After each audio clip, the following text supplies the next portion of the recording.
તો નમસ્કાર દર્શક મિત્રો સ્વાગત છે તમારું અમારી યુટ્યુબ ચેનલમાં. તો આજના વિડીયોમાં આપણે છે 1 એપ્રિલથી લઈને 10 એપ્રિલ સુધીના અગત્યના કરંટ અફેર્સના પ્રશ્ન આ વિડીયોમાં જોવાના છે. તો વિડીયોમાં છે શરૂઆતથી અંત સુધી બન્યા રહેજો, અને વિડીયો પસંદ આવે તો વિડીયોને લાઈક કરજો અને વિડીયોને તમારા મિત્રો સાથે અવશ્ય શેર કરજો. તો ચાલો આપણે વિડીયોની જે છે તે શરૂઆત કરીએ. ગુજરાતનું પ્રથમ પોઈઝન ઇન્ફોર્મેશન સેન્ટર જે છે તે ક્યાં શરૂ કરવામાં આવ્યું છે? પોઈઝન ઇન્ફોર્મેશન સેન્ટરની વાત થઈ છે, તો કરમસદ ખાતે છે આને શરૂઆત છે તે કરવામાં આવ્યું છે.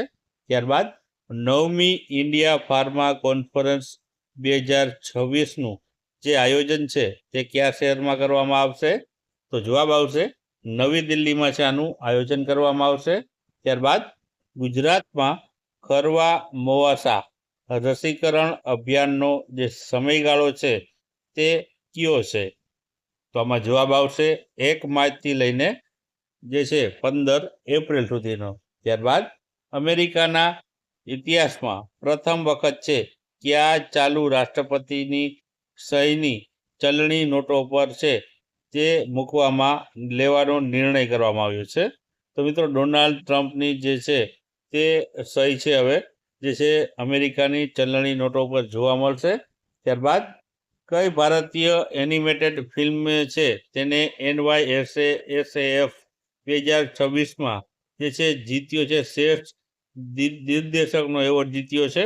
તો તે છે મિત્રો તમે જોઈ શકો છો ચાઈમી નામની જે ફિલ્મ છે જે તેમણે છે આ બેસ્ટ દિગ્દર્શકનો એવોર્ડ છે તે જીત્યો છે. આ ભારતીય એનિમેટેડ ફિલ્મ છે.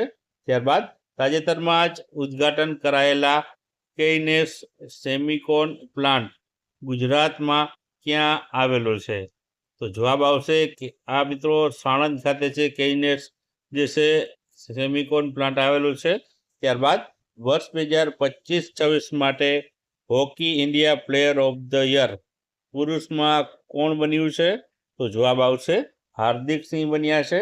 ત્યારબાદ ભારત ટ્રાઇબર્સ ફેસ્ટ 2026નું જે છે આયોજન છે કયા સ્થળે કરવામાં આવ્યું છે? તો જવાબ આવશે સુંદર નર્સરી નવી દિલ્હી ખાતે. ત્યારબાદ નીતિશ કુમારે તાજેતરમાં બિહાર વિધાન પરિષદમાંથી રાજીનામું આપી કયા ગૃહના સભ્ય તરીકે તેઓને નિયુક્ત થયા છે? તો જવાબ આવશે રાજ્યસભાના. ત્યારબાદ વર્ષ 2026 માટે એરલાઇન રેટિંગ્સ દ્વારા જાહેર કરાયેલા એવોર્ડમાં ફૂલ સર્વિસ શ્રેણીમાં કોને તેના ઉત્કૃષ્ટ ભોજન અને બિઝનેસ ક્લાસને કારણે તેને પ્રથમ સ્થાન ઉપર રહ્યું છે? તો જવાબ આવશે કતાર એરવેઝ. ત્યારબાદ કચ્છમાં આવેલા ઘોરડા જે છે તેના રક્ષણ માટે કઈ નવીન પદ્ધતિનો ઉપયોગ કરવામાં આવ્યો છે? તો જવાબ આવશે જમ્પ સ્ટાર્ટ એપ્રોચનો. ત્યારબાદ ભારતીય સેનાના નવા વાઇસ ચીફ તરીકે કોની નિમણૂક કરવામાં આવી છે? તો જવાબ આવશે લેફ્ટનન્ટ જનરલ ધીરજ શેઠની. ત્યારબાદ Odisha police president colour award મેળવનાર ભારતનું કેટલામું રાજ્ય બન્યું છે? તો જવાબ આવશે 16મું રાજ્ય બન્યું છે. ત્યારબાદ ફેબ્રુઆરી 2026માં ચીન કયા દેશને પાછળ છોડી ભારતનું ત્રીજું સૌથી મોટું નિકાસ બજાર બન્યું છે? તો જવાબ આવશે તે છે નેધરલેન્ડ. ત્યારબાદ તાજેતરમાં કયા ભારતીય ખેલાડીને વર્લ્ડ આર્ચરી દ્વારા para Archer of the year 2025 જાહેર કરવામાં આવ્યા છે? તો જવાબ આવશે શીતલ દેવીને. ત્યારબાદ આગળનો પ્રશ્ન છે વિશ્વનો સૌથી મોટો હાઇબ્રિડ રિન્યુએબલ એનર્જી પાર્ક કયા સ્થળે આવેલો છે?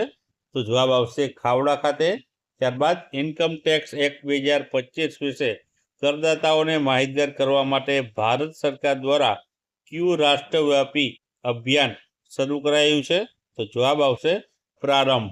ત્યારબાદ નાણાકીય વર્ષ 2025-26માં ભારતની કુલ સંરક્ષણ નિકાસ કેટલા કરોડ સુધી પહોંચી છે? તો જવાબ આવશે 38,424 કરોડ સુધી. ત્યારબાદ તાજેતરમાં કોના દ્વારા realising the export potential of Indian sports equipment manufacturing સેક્ટરના શીર્ષક હેઠળનો અહેવાલ લોન્ચ કરવામાં આવ્યો છે. તો જવાબ આવશે નીતિ આયોગ દ્વારા. ત્યારબાદ ભારતીય વાયુસેના તેના MiG-29 વિમાનોમાં કઈ આધુનિક મિસાઇલ સિસ્ટમ ઇન્સ્ટોલ કરવા જઈ રહી છે?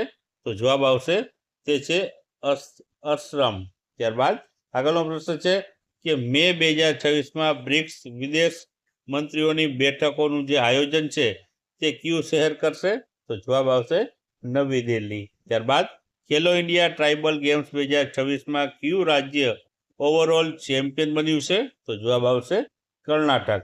ત્યારબાદ રિયા સોલંકીએ નેશનલ પેરા એથ્લેટિક્સ ચેમ્પિયનશિપમાં કઈ રમત માટે તેઓને ગોલ્ડ મેડલ મળ્યો છે? તો જવાબ આવશે ગોળા ફેંક માટે. ત્યારબાદ વર્ષ 2025ના પ્રતિષ્ઠિત સરસ્વતી સન્માન માટે છે કોની પસંદગી કરવામાં આવી છે? તો જવાબ આવશે રામકુમાર મુખોપાધ્યાયની, જેની હરા જે છે પાર્વતી કથા માટે છે તેઓની પસંદગી કરવામાં આવી છે. ત્યારબાદ બ્રિટનની નંબર 1 મહિલા ચેસ ખેલાડી કોણ બની છે? તો જવાબ આવશે બૌદ્ધના શિવાનંદન. ત્યારબાદ આગળનો પ્રશ્ન છે કે રોબો ફેસ્ટ ગુજરાત 5.0નું આયોજન કયા સ્થળે કરવામાં આવ્યું હતું? તો જવાબ આવશે સાયન્સ સિટી અમદાવાદ ખાતે. ત્યારબાદ દર વર્ષે વિકાસ અને શાંતિ માટે આંતરરાષ્ટ્રીય રમતગમત દિવસ ક્યારે મનાવવામાં આવે છે? તો જવાબ આવશે 6 એપ્રિલના રોજ. ત્યારબાદ રાજા રવિ વર્માનું ક્યુ પેન્ટિંગ 167.20 કરોડમાં વેચાઈને ભારતનું સૌથી મોંઘું પેન્ટિંગ બન્યું છે? તો જવાબ આવશે યશોદા અને શ્રી કૃષ્ણવાળું. ત્યારબાદ રાષ્ટ્રીય વિજ્ઞાન પુરસ્કાર 2026 હેઠળ કુલ કેટલી શ્રેણીઓમાં પુરસ્કાર એનાયત કરવામાં આવ્યા છે? તો જવાબ આવશે 4 જે છે શ્રેણીઓમાં. ત્યારબાદ તાજેતરમાં કઈ સંસ્થાએ સૂકા પાંદડા અને બગીચાઓના જે કચરા હોય છે તેનો ઉપયોગ કરીને સ્વચ્છ ઈંધણ બનાવવાની જે ટેકનોલોજી છે તે વિકસાવી છે? તો જવાબ આવશે IIT બોમ્બે. ત્યારબાદ તાજેતરમાં જ લોકસભા દ્વારા આંધ્રપ્રદેશની એકમાત્ર રાજધાની તરીકે કોને જાહેર કરવામાં આવી છે? તો જવાબ આવશે અમરાવતીને. ત્યારબાદ દર વર્ષે વિશ્વ આરોગ્ય દિવસ ક્યારે મનાવવામાં આવે છે? તો જવાબ આવશે 7 એપ્રિલના રોજ. ત્યારબાદ એરેનાના 2025ના અહેવાલ મુજબ પુનઃપ્રાપ્ય ઉર્જા ક્ષમતામાં ભારતનો વિશ્વમાં ક્રમ કયો છે? તો જવાબ આવશે ભારતનો 3જો ક્રમ છે. ત્યારબાદ આર્ટેમિસ 2 મિશન હેઠળ અવકાશ યાત્રીઓ કેટલા દિવસની ચંદ્ર યાત્રા કરશે? તો જવાબ આવશે 10 દિવસની. ત્યારબાદ તાજેતરમાં જ કઈ સંસ્થાને શિક્ષણ મંત્રાલય દ્વારા ડીમ્ડ યુનિવર્સિટીનો દરજ્જો આપવામાં આવ્યો છે? તો જવાબ આવશે NCERTને. ત્યારબાદ પિરિયોડિક લેબર ફોર્સ સર્વે 2025 મુજબ ભારતમાં શિક્ષિત વ્યક્તિઓનો બેરોજગાર દર કેટલો છે? તો જવાબ આવશે 6.5%. ત્યારબાદ ઈસરોએ અંતરિક્ષ યાત્રીઓના માનસિક અને શારીરિક વર્તનને સમજવા માટે લેહમાં શું શરૂ કર્યું છે?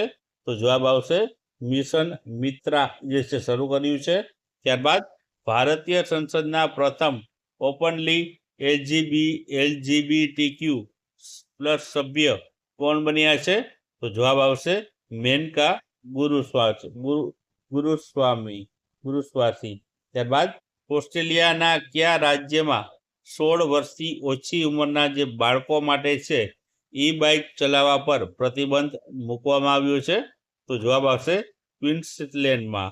ત્યારબાદ આગળનો પ્રશ્ન છે કે નમો ડ્રોન દીદી યોજના હેઠળ મહિલાઓને ડ્રોન પાયલટની તાલીમ આપવામાં કયું રાજ્ય મોખરે છે? તો જવાબ આવશે કર્ણાટક રાજ્ય. ત્યારબાદ 8મું પોષણ પખવાડિયું 2026 કયા સમયગાળા દરમિયાન ઉજવવામાં આવશે? તો જવાબ આવશે 9 થી 23 એપ્રિલ દરમિયાન. ત્યારબાદ IIM અમદાવાદમાં કઈ નવી સંસ્થાની સ્થાપના માટે 100 કરોડનું ભંડોળ મળ્યું છે? તો જવાબ આવશે Krishnamurthy Tandon school of artificial intelligence માટે.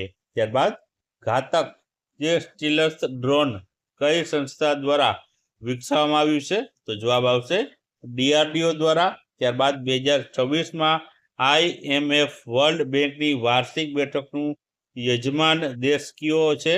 તો જવાબ આવશે થાઈલેન્ડ દેશ રહેલો છે. ત્યારબાદ જન વિશ્વાસ બિલ 2026 સંસદમાં કોના દ્વારા રજૂ કરવામાં આવ્યું હતું? તો જવાબ આવશે પિયુષ ગોયલ દ્વારા. ત્યારબાદ કોમનવેલ્થ ગેમ્સ ફેડરેશનનું પ્રતિનિધિ મંડળ કયા વર્ષની ગેમ્સના આયોજન માટે ગુજરાતની મુલાકાતે છે? તો જવાબ આવશે વર્ષ 2030ના. ત્યારબાદ તાજેતરમાં જ પ્રધાનમંત્રી મુદ્રા યોજનાને કેટલા વર્ષ પૂર્ણ થયા? તો જવાબ આવશે 11 વર્ષ. ત્યારબાદ દુનાગીરી સ્ટીલર્સ ફ્રિગેટનું નિર્માણ કઈ કંપની દ્વારા કરવામાં આવ્યું છે? તો જવાબ આવશે garden reach ship builders and engineering જે કંપની છે તેમના દ્વારા આનું જે છે તે નિર્માણ કાર્ય કરવામાં આવ્યું હતું. ત્યારબાદ સાધના સપ્તાહ કયા રાષ્ટ્રીય કાર્યક્રમ અંતર્ગત શરૂ કરવામાં આવેલી પહેલ છે? તો જવાબ આવશે મિશન કર્મયોગી. ત્યારબાદ આગળનો પ્રશ્ન છે કે તાજેતરમાં જ અમેરિકાના શ્રમ વિભાગમાં છે કોણ ચીફ ઇન્ફોર્મેશન ઓફિસર તરીકે નિમણૂક કરવામાં આવી છે?